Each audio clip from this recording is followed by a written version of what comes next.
Si të pastroni mëlçin me lëngun e freskët të panxharit? Mëlçia juaj luan një rol shumë të rëndësishëm në pastrimin e organizmit nga toksinat. Megjithatë, funksioni detoksifikues i saj është në varësi të ushqyerjes dhe regjimit që njeriu ndjek, por edhe nivelit të aktivitetit fizik dhe mjedisit. Në momentin që toksinat bëhen të papërballueshme për mëlçin, ato akumulohen në inde dhe në organe, duke ndikuar seriozisht në shëndet. Ekspertët nënvizojnë rëndësinë e ushqyerjes me produktet e duhura për të ndihmuar mëlçin në pastrimin e organizmit nga toksinat. Lëngu i panxharit është i jashtëzakonshëm për shëndetin.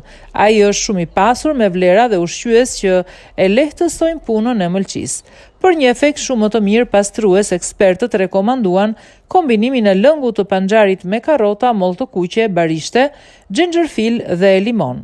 Panxhari dhe karrota përmbajnë shumë flavonoid dhe vitamin A.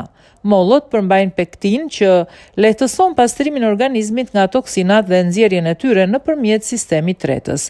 Kale është një barishte më efikase për detoksifikim. Kjo barishte përmban klorofil, bimor, që pastron gjakun nga toksinat.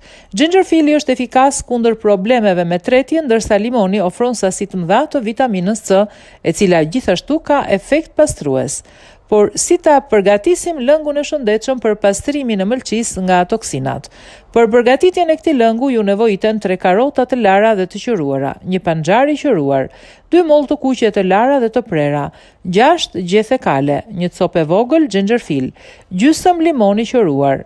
Nëse nuk keni shtryse, frutat mund t'i përdorni në një mikser. Ato mund të mbushin 1 ose 2 gota me ujë. Dhe më pas, do të shtoni të gjitha frutat dhe perimet e përmendura më sipër. Përzjeni mirë derisa lëngu i tyre të jetë i njëtrajtshëm dhe pa kokra. Më pas, lëngun mund ta akulloni nëpërmjet një nape pambuku dhe ta servirni ato me akull. Këtë lëng mund ta konsumoni për ditë për shëndetin e të gjithë organizmit.